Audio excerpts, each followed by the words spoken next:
Sin embargo, todo aquello que para mí era ganancia, ahora lo considero pérdida por causa de Cristo. Es más, todo lo considero pérdida por razón del incomparable valor de conocer a Cristo Jesús, mi Señor.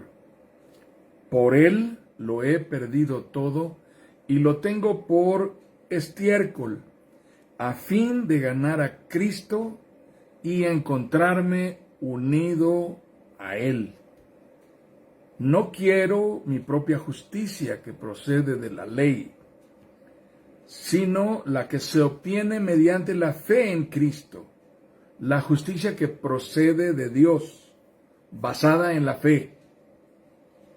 Lo he perdido todo a fin de conocer a Cristo, experimentar el poder que se manifestó en su resurrección, participar en sus sufrimientos y llegar a ser semejante a Él en su muerte. Así espero alcanzar la resurrección de entre los muertos. No es que ya lo haya conseguido todo o que ya sea perfecto. Sin embargo, sigo adelante esperando alcanzar aquello para lo cual Cristo Jesús me alcanzó a mí. Hermanos, no pienso que yo mismo lo haya logrado ya. Más bien, una cosa hago, olvidando lo que queda atrás y esforzándome por alcanzar lo que está delante. Sigo avanzando hacia la meta para ganar el premio que Dios ofrece mediante su llamamiento celestial en Cristo Jesús. Así que escuchen los perfectos. Todos debemos tener este modo de pensar. Y si en algo piensan de forma diferente, Dios les hará ver esto también. En todo caso, vivamos de acuerdo con lo que ya hemos alcanzado. Estamos hablando de cómo ser espiritualmente maduros. Y hay muchas, muy diversas ideas. Hoy vamos a comentar un poco acerca de cómo es posible que hayan tantas maneras en las que las personas creen o consideran que podrán llegar a la madurez espiritual. Estamos tratando de puntualizar y también de ser claros, de ser precisos, conforme a lo que la palabra enseña. Entonces, quisiera yo comenzar exponiendo a partir del pasaje que acabamos de leer y de las afirmaciones del apóstol Pablo. Vale la pena tener una especie de contexto. Recordemos que Pablo no fue uno de los 12 que Jesús llamó para que anduvieran con él.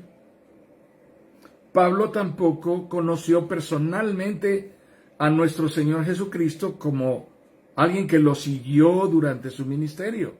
Ni siquiera en calidad de discípulo. No era un apóstol y por lo tanto tampoco era un discípulo, según lo que se puede leer y entender a través de la lectura de los evangelios. Pablo no fue apóstol llamado por Cristo y tampoco fue un discípulo seguidor de Jesucristo. Pero cuando llegamos a Hechos capítulo 9, en el libro de los Hechos, se nos describe como este hombre que apenas una historia inmediata nos relata su persecución en contra de los cristianos y su consentimiento en la muerte de Esteban, el primer mártir cristiano. Entonces podemos entender que este no solamente no fue un apóstol y no fue un discípulo, sino que además fue un perseguidor de la iglesia. Entendiendo esto entonces, teniendo en mente esto, que es el antecedente de Pablo, cuando Pablo comenzó su ministerio como apóstol de Jesucristo,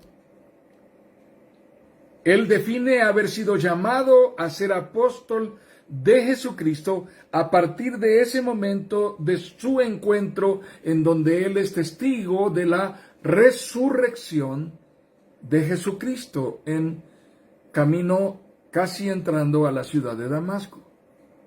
Su conversión es el testimonio que Él presenta como acreditación para decir, yo sé que Jesús resucitó.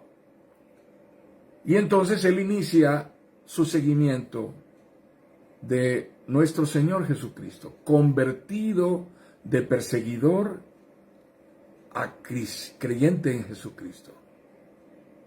Pero durante todo su ministerio, plantando iglesias, predicando el Evangelio, el apóstol Pablo fue acremente, severamente descalificado y señalado por sus enemigos, los judaizantes, los que querían que la doctrina judía prevaleciera entre los cristianos convertidos a Jesucristo, de tal manera que no permitían que la ley pasara a tomar un plano secundario, sino que ellos insistían en que los convertidos a Jesucristo tenían que continuar guardando la ley lo mismo que lo hacía el pueblo de Israel.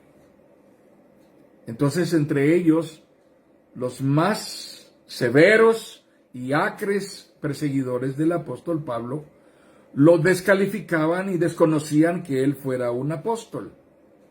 Y Pablo trata entonces en esta porción de Filipenses capítulo 3 de argumentar un poco en su favor, diciendo que él no es cualquier persona, que él tiene mucho de qué echar mano, porque él se define a sí mismo como un hebreo de hebreos, es decir, un hebreo de excelencia, un hebreo acreditado con un testimonio de irreprensibilidad, que significa que este hombre, Pablo, convertido a Jesucristo, era uno de los ancianos miembros del Sanedrín, como identificaban de irreprensibles a los que participaban de este grupo de gobierno del pueblo hebreo.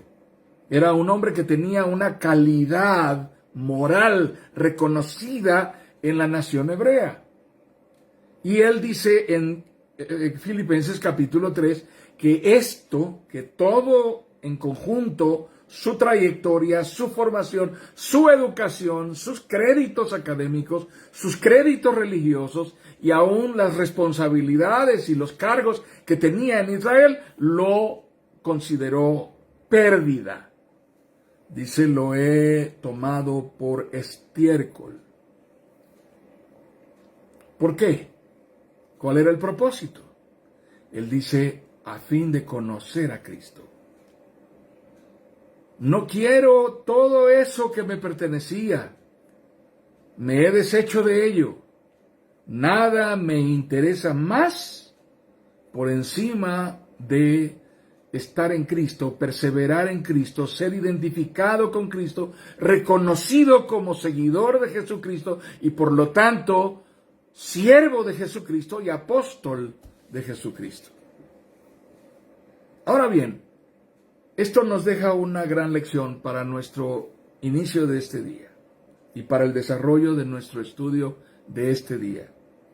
Amados hermanos, una espiritualidad madura comienza en el crisol del carácter. El crisol del carácter, el sitio de la fundición, en donde los metales pierden su apariencia sólida y fundidos por el fuego se vuelven líquidos y pueden ser vaciados para adquirir una nueva forma, una nueva apariencia. El crisol es la olla en donde los metales son fundidos. Es el trozo de madera muy dura, en donde el platero, el que compone las piezas de oro, el orfebre que fabrica piezas de oro, alhajas, pone los trozos de oro y con un cautín en la mano, con fuego, lo funde. Y en ese fondo carbonizado de ese trozo de madera que parece una roca por la dureza que lo caracteriza, quemado, ahí en el fondo está una gota, una enorme gota de oro fundido, del cual las impurezas se separan naturalmente. No pueden continuar perteneciendo a lo que antes parecía una sola cosa. Al fundirse las impurezas, se desprenden de aquella enorme gota de oro fundido. Y entonces es el momento en el cual el orfebre vuelca su crisol, esta pequeña pieza de madera sumamente dura en donde fundió el metal. En las fundiciones enormes, las ollas que se utilizan, los crisoles son gigantescos, pero sirven para la misma tarea, fundir el metal hasta que se convierta en una especie de líquido candente al rojo vivo y pueda ser vaciado. De lo que estamos hablando entonces es de una espiritualidad madura que comienza en el crisol del carácter. Amados hermanos, el carácter es la parte interior de cada uno de nosotros, en donde Dios nos da la forma que Él quiere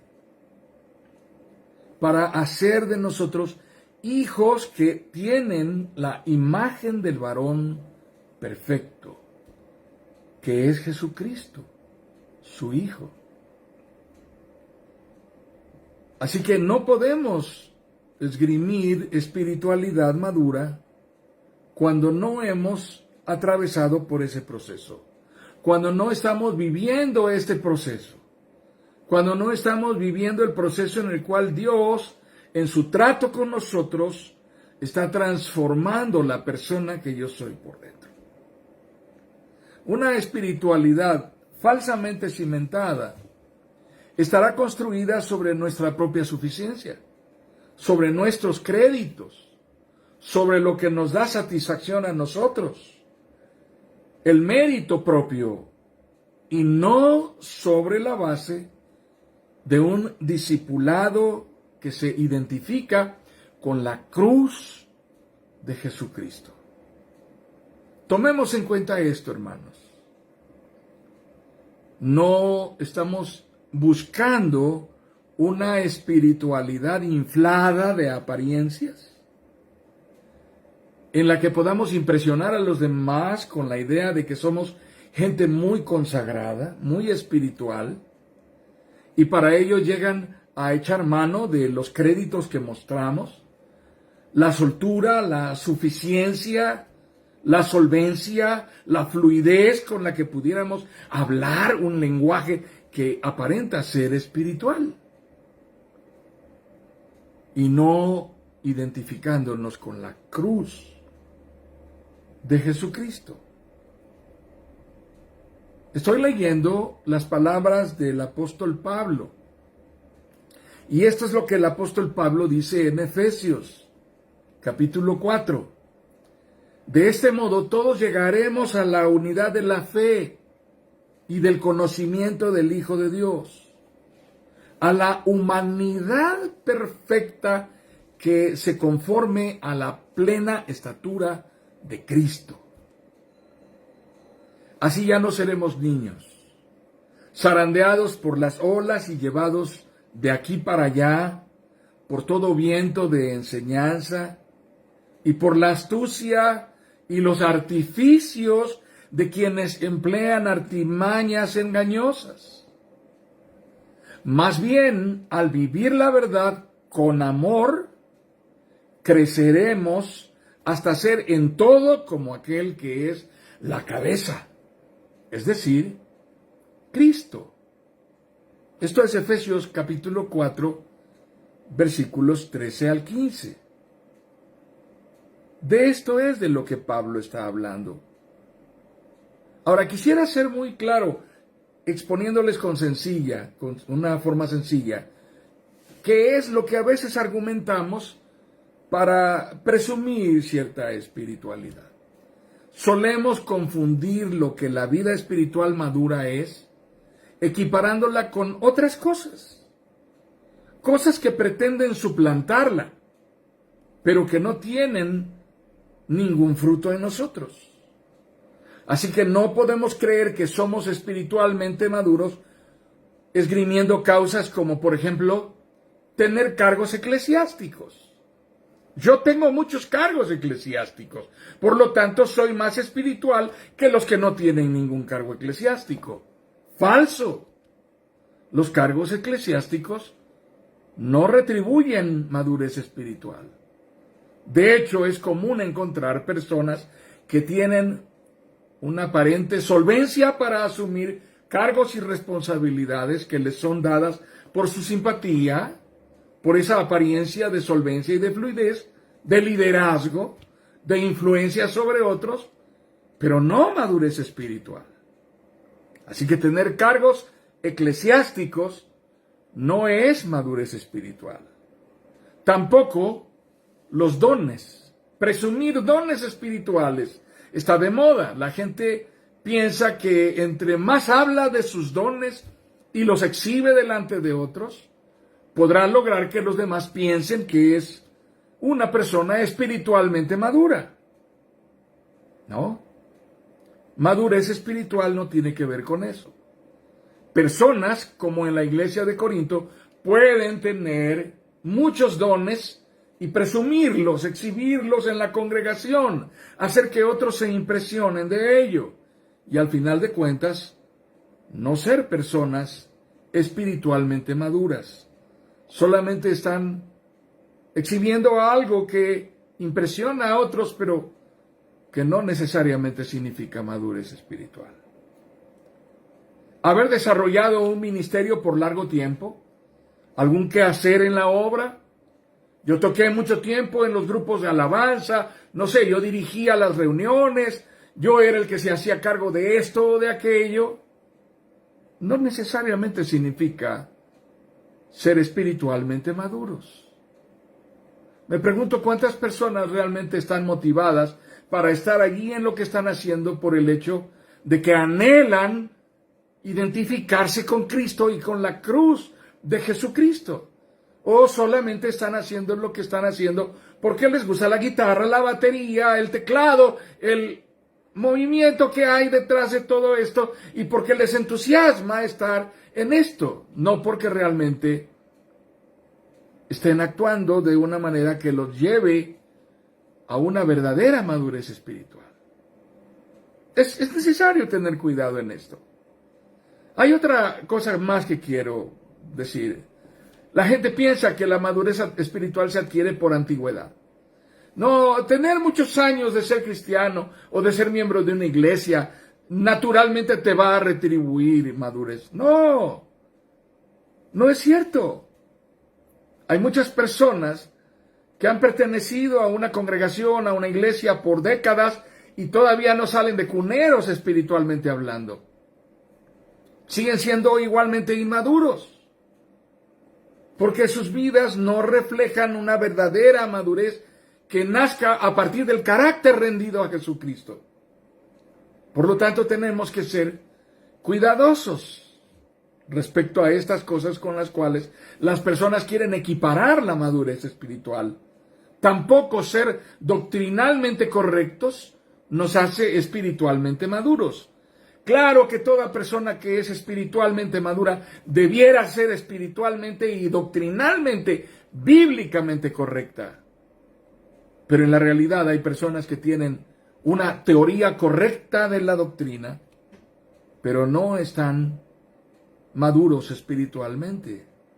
La madurez espiritual no es un asunto netamente intelectual, de conocimiento. Así que es delicado hablar del asunto. Personas que piensan otras cosas más, como pertenecer a una denominación o por mucho tiempo que tiene fama de ser una iglesia, una denominación con mucho avivamiento espiritual. No es que yo pertenezco a la iglesia. No, eso no te hace espiritualmente maduro. Estar bajo el cuidado de un pastor que tiene mucha fama, prestigio, buen testimonio. No, mi pastor es este gran hombre de Dios. Eso no te hace espiritualmente maduro. No te puedes colgar de la espiritualidad de otros. Tener una familia que ha sido por décadas una familia espiritualmente consagrada y entregada a las cosas de Dios. A lo mejor tu familia sí, pero tú no. Publicar constantemente cosas. La gente quiere aparentar que es muy espiritual a través de sus muros, en sus redes virtuales, en sus plataformas virtuales, publicando cosas que les hacen parecer gente muy espiritual, pero eso no te hace espiritual. Tener mucho conocimiento bíblico y saber cuándo fue el tiempo de Noé, el tiempo de Abraham, el tiempo de... No necesariamente eso. Hay gente que sabe perfectamente la geografía bíblica, gente que sabe perfectamente cuándo es el tiempo de el rey David, el tiempo de el profeta Samuel, el tiempo, y saben ubicar a estos personajes de la Biblia, quién fue antes Moisés o Noé, quién fue antes Adán o David o Goliat, y colocan todas estas cosas correctamente, pero eso no significa que necesariamente sean espiritualmente maduros. Y finalmente, ser seguidores acuciosos, algo que está muy de moda. Ser seguidores acuciosos, entusiastas y fanáticos de grandes predicadores y pseudoapóstoles en las redes sociales, en las plataformas virtuales. No me pierdo ni un solo congreso del hermano X o del hermano Y. Pero eso no te hace espiritualmente maduro. Eso es colgarse de las credenciales de otros o de sus propias credenciales. Y el apóstol Pablo exactamente de eso es de lo que está hablando. Tan clara y puntualmente cuando lo dice. Sin embargo, todo aquello que para mí era ganancia, utilidad, mérito, ahora lo considero pérdida por causa de Cristo. Es más, todo lo considero pérdida por razón del incomparable valor de conocer a Cristo Jesús, mi Señor. Por Él lo he perdido todo y lo tengo por estiércol, a fin de ganar a Cristo. Así que entonces necesitamos ser cuidadosos. Porque, hermanos, es un hecho que dependemos cada vez más de las facilidades, de las oportunidades y de las amenidades, así es como se le llaman en los paquetes vacacionales. Las personas buscan en internet a dónde ir, por ejemplo, de vacaciones en el verano, ¿no? Y comienzan, ahora que ya pasó Semana Santa, la gente comienza a buscar a dónde vamos a ir en el verano. Y encuentran un lugar y dice, a ver, ¿cuáles son las amenidades que ofrecen en sus paquetes? Ah, desayuno incluido, qué buena amenidad. ¿Qué otra amenidad? Hay tours, nos llevan a un tour aquí y otro tour allá. Hay también un spa, está incluido, son amenidades. Y las personas eso hacen respecto a su propia vida espiritual. ¿Qué amenidades tiene esta congregación? ¿Qué amenidades tienen estas aplicaciones? ¿Qué facilidades me da si instalo en mi teléfono celular esta aplicación para mi propia edificación? Así que estamos siempre colgados de las redes, de las plataformas, de las aplicaciones, así como de los programas creados, diseñados y dirigidos hacia este propósito de la madurez espiritual de las personas. Así es como finalmente podemos incurrir en el error. Vamos cada vez más cayendo en el error de creer, terminar profundamente persuadidos de que nuestra madurez espiritual depende de cualquiera de esos factores. Depende de que esto me funcione, de que las facilidades que he conseguido me proporcionen la utilidad de ser espiritualmente maduro. Pero hermanos, no nos engañemos. Tal vez algunas cosas que vamos a escuchar aquí sean duras de oír, pero por favor, escúchenlas, considérenlas. Ningún pastor, ningún ministerio y ninguna congregación o iglesia, por espirituales, prestigiados que parezcan o que sean, tienen el poder para asumir la responsabilidad principal, la responsabilidad capital, la responsabilidad esencial o el rol definitivo en nuestra personal consolidación y madurez espiritual. No depende de mi congregación, no depende de mi pastor, no depende de la denominación, no depende de la aplicación que instalé en mi teléfono, ni aquellos predicadores a los que yo escucho por internet, en YouTube, en Facebook o en donde quiera que lo siga. Tampoco de los libros que haya yo leído. Depende de mi propio proceso personal. Soy yo el que está en el crisol. Es conmigo con quien Dios está tratando. No seremos espiritualmente maduros por contar con todas las versiones de la Biblia o aún más por leer el griego, el hebreo. Tampoco seremos espiritualmente maduros porque nos guiamos para nuestro crecimiento por la aplicación más eficiente o con mejores planes de lectura de la Biblia o porque seguimos el programa de los 40 días de una vida con propósito y somos admiradores del pastor Warren y porque le sigo a Tim Keller y a John Piper y a MacArthur y todos esos son muy famosos, muy influenciables, muy influyentes, pero mi vida espiritual es propia, no es la de ellos. Si ellos son espiritualmente maduros, resolvieron su problema. Yo todavía tengo mi paquete delante de mí y tengo que ocuparme de él. Ninguno de ellos es responsable delante de Dios de mi supervivencia espiritual, ni siquiera quien dirige la enseñanza, los estudios en mi iglesia local, el pastor de mi congregación o el que diseñó los planes para que yo lea mi Biblia a través de la aplicación del celular. Comparto con ustedes esta porción que seguramente acabamos de leer en nuestra celebración de Semana Santa. Es la historia de ese momento crucial de nuestro Señor Jesucristo. Luego fue Jesús con sus discípulos a un lugar llamado Getsemaní y les dijo: siéntense aquí mientras voy más allá a orar.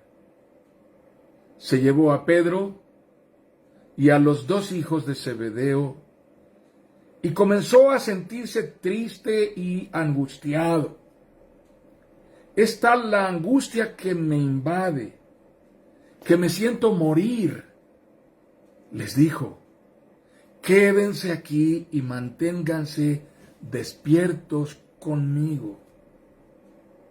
Yendo un poco más allá, se postró sobre su rostro y oró: Padre mío, si es posible, no me hagas beber este trago amargo, pero no sea lo que yo quiero, sino lo que quieres tú. Luego volvió a donde estaban sus discípulos y los encontró dormidos. ¿No pudieron mantenerse despiertos conmigo ni una hora? Le dijo a Pedro: estén alerta y oren para que no caigan en tentación. El espíritu está dispuesto, pero el cuerpo es débil. Por segunda vez se retiró y oró: Padre mío, si no es posible evitar que yo beba este trago amargo, hágase tu voluntad. Cuando volvió otra vez, los encontró dormidos, porque se les cerraban los ojos de sueño. Así que los dejó y se retiró a orar por tercera vez, diciendo lo mismo. Volvió de nuevo a los discípulos y les dijo: ¿siguen durmiendo y descansando? Miren, se acerca la hora y el Hijo del Hombre va a ser entregado en manos de pecadores. Levántense, vámonos, ahí viene el que me traiciona. Es Mateo capítulo 26, versículos 36 al 46. El Evangelio de Mateo nos dice algo que no leímos quizá en los otros evangelios. Porque el Evangelio de Mateo nos dice que nuestro Señor Jesucristo oró con las mismas palabras acerca del mismo asunto en 3 ocasiones. Nos dice que se hizo acompañar por los apóstoles, pero que les pidió a 3 de ellos que fueran hasta donde Él estaría orando.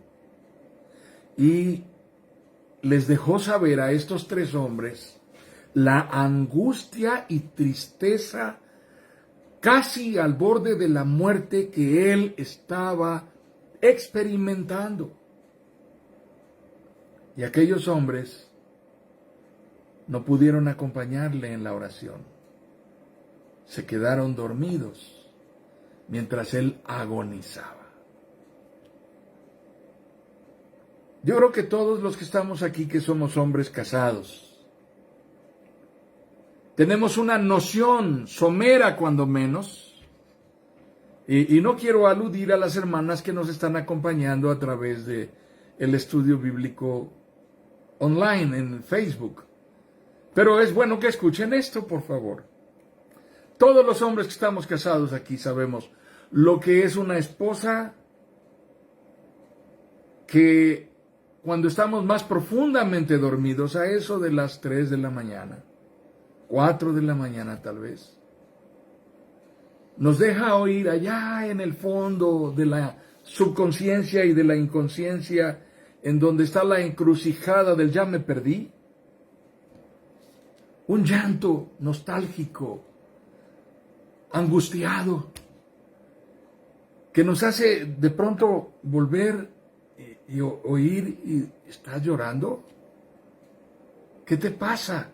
A las 3 de la mañana le preguntas a tu esposa que está a tu lado por qué está llorando, y tu esposa te dice: nada, no me pasa nada.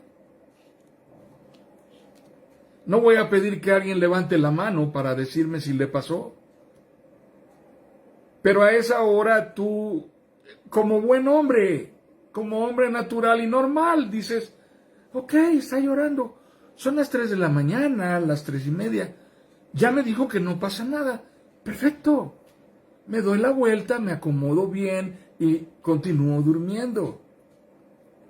Y entonces, en ese justo instante en el que tú finalmente comienzas a conciliar de nuevo el sueño, tu esposa lanza un suspiro profundo y un grito agobiante, desesperado. ¡Ah! Y tú te vuelves otra vez a levantar y dices: ¿qué pasa? Nada, ya te dije que nada. Bueno, entonces, ¿por qué estás llorando así? Finalmente tu esposa realmente lo que necesita es que tú te ocupes un momento de ella y la escuches. Porque lo más probable es que si tú vuelves a dormir, te va a decir: ¿ves cómo no te importo? ¿Ves cómo tengo razón de decirte que no pasa nada? Porque para ti nunca pasa nada. Uso esto para comparar lo que nuestro Señor Jesucristo estuvo viviendo allí, porque Jesús verdaderamente estaba agonizando. Jesús no estaba pasando por sus días malos, como suele suceder a veces con una esposa que está pasando por una crisis emocional. Jesús verdaderamente estaba enfrentando la cruz y su agonía era real y necesitaba el apoyo en oración, la compañía, la presencia de aquellos hombres que habían estado con él por más de 3 años. Y ahora ellos se manifestaban incapacitados para acompañarle. Y Jesús les enseña esta gran lección. Esta es la hora, ha llegado ya. Esta es la hora. Observen cómo ustedes no han podido ocuparse de orar conmigo justo cuando la hora ha llegado.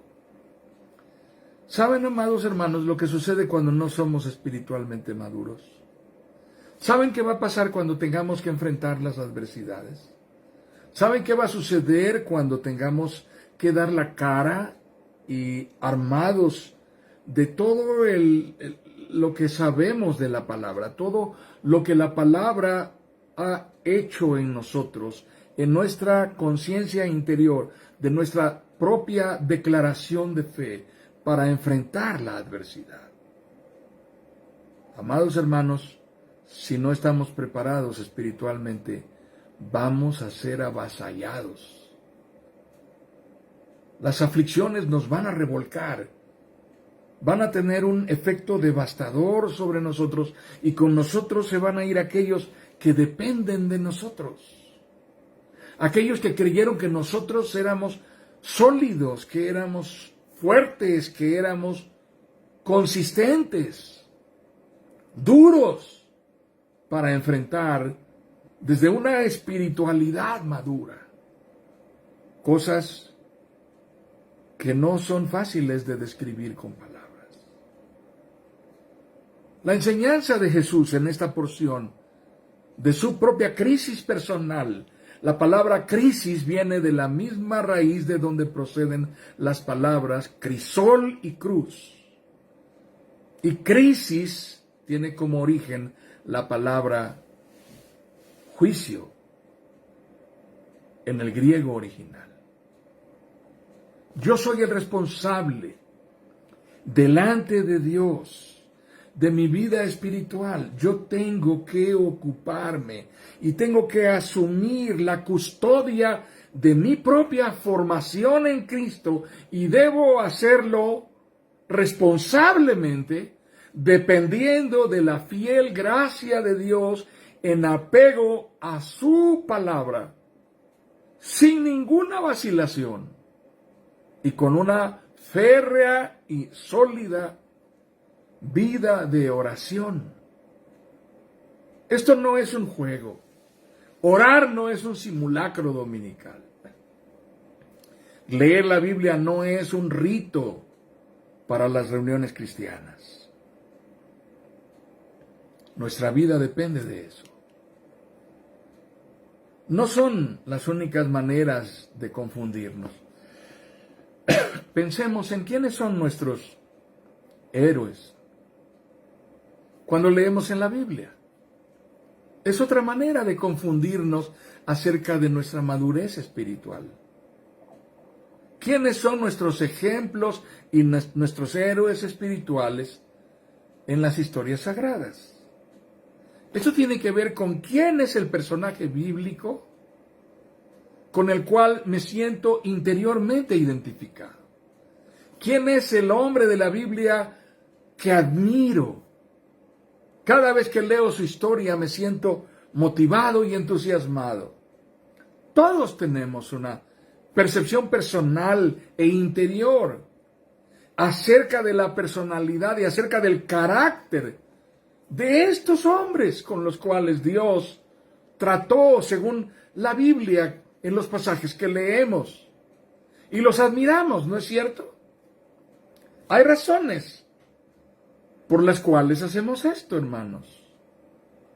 Hacemos esto porque tratamos de observar cercanamente a estos hombres y su carácter para identificar a estas personas, distinguirlos de entre los demás personajes de la Biblia y ubicarlos en un marco de referencia de nuestro interés personal. Sí, nos interesan todos los personajes de la Biblia, pero no todos por igual. Algunos de ellos nos interesarán particularmente, específicamente. Así es que leemos de tal manera que nuestro reconocimiento, nuestra admiración va creciendo de forma selectiva hacia alguno de estos personajes. Así que admiro a Noé, pero no tanto. Admiro a Moisés, pero no tanto. Admiro a Josué, pero no tanto.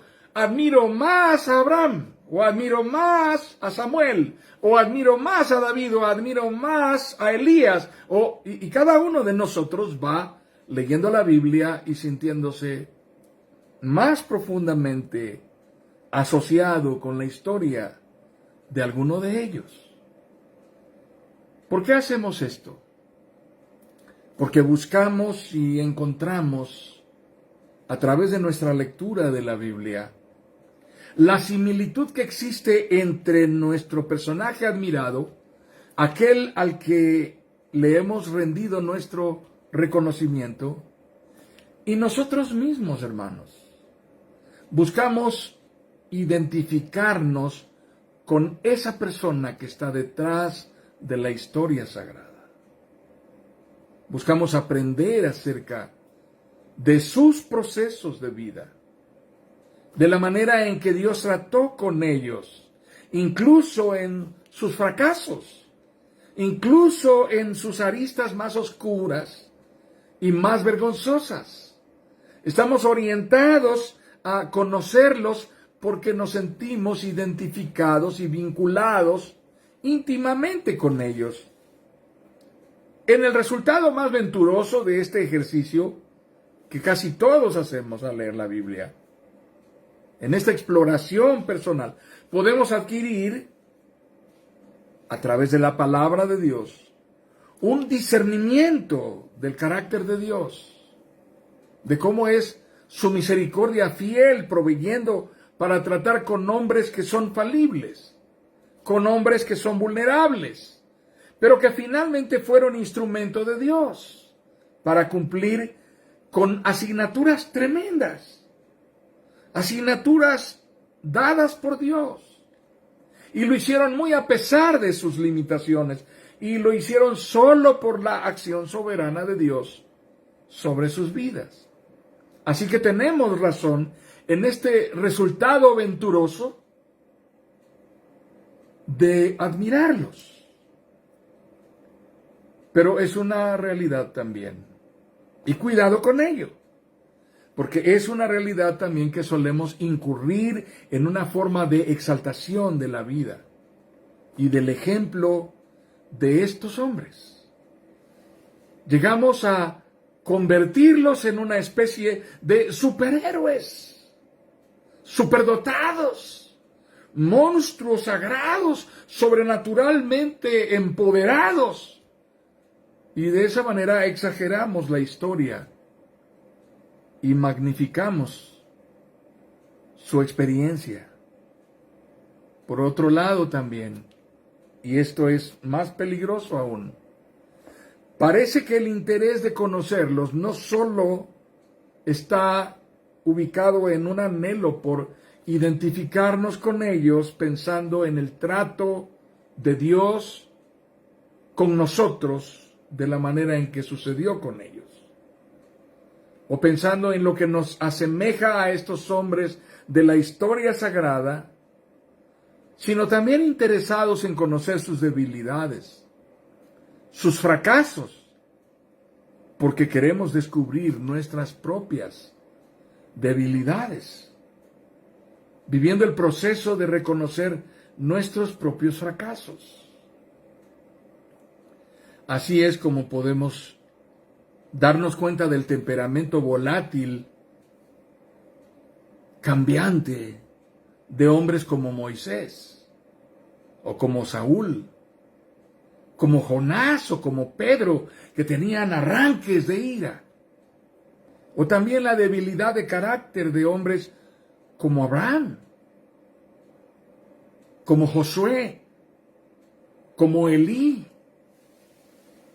como Sansón, como Elías.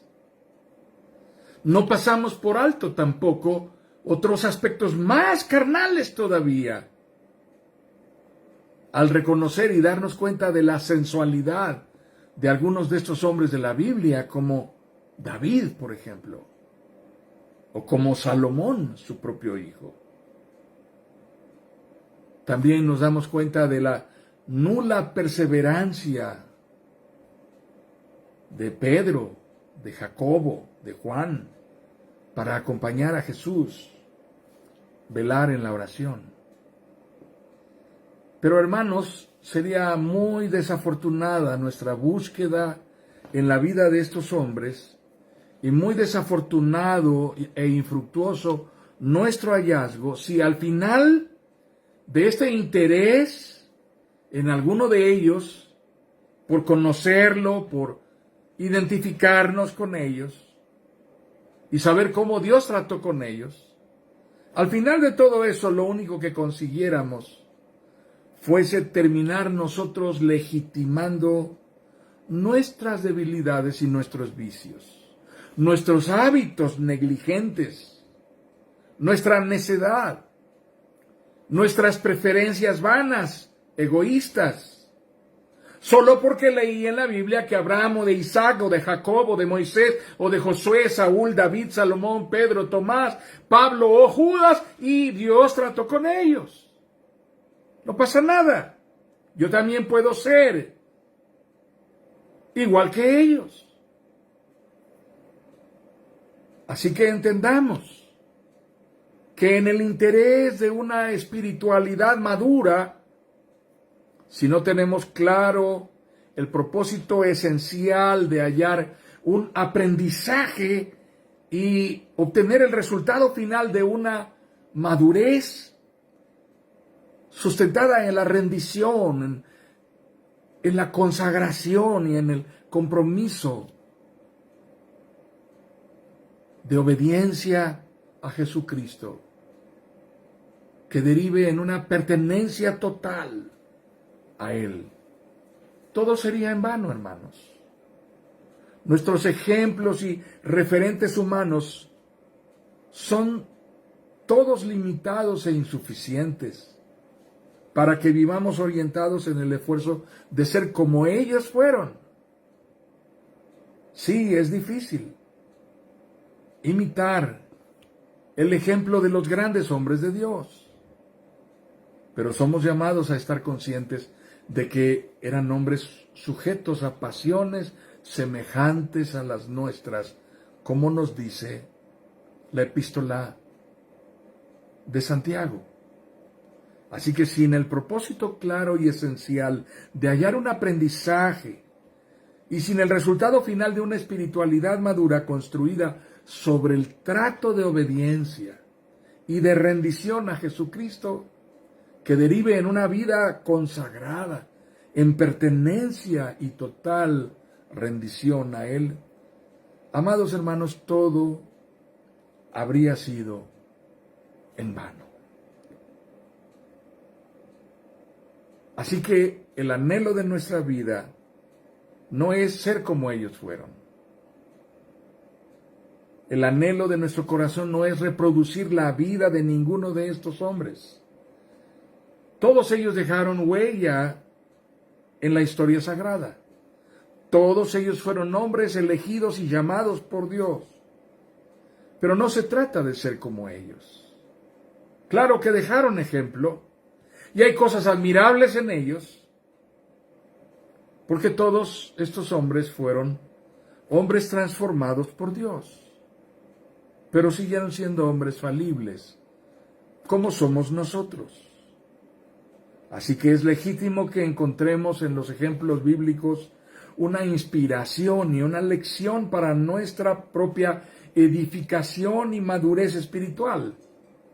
Pero por favor tengamos presente, no pasemos por alto, no olvidemos en ningún momento que, por supuesto, que Dios transformó estas vidas y las hizo idóneas para tratar con ellos, como lo hará con nosotros.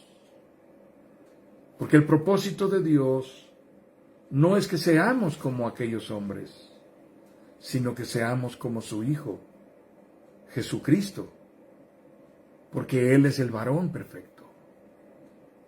Es a Él a quien debemos parecernos, es a Él a quien debemos reflejar, es Él quien debe ser visible cuando se trata de dar testimonio de lo que somos a quienes nos observan desde fuera.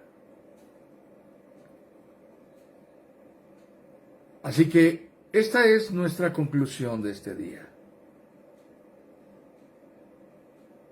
No se trata de una espiritualidad madura obtenida por las facilidades que tenemos, por las oportunidades que nos da la cultura mediática, virtual, o porque estamos en una congregación que es una iglesia identificada como muy avivada, muy entusiasta, muy vigorosa.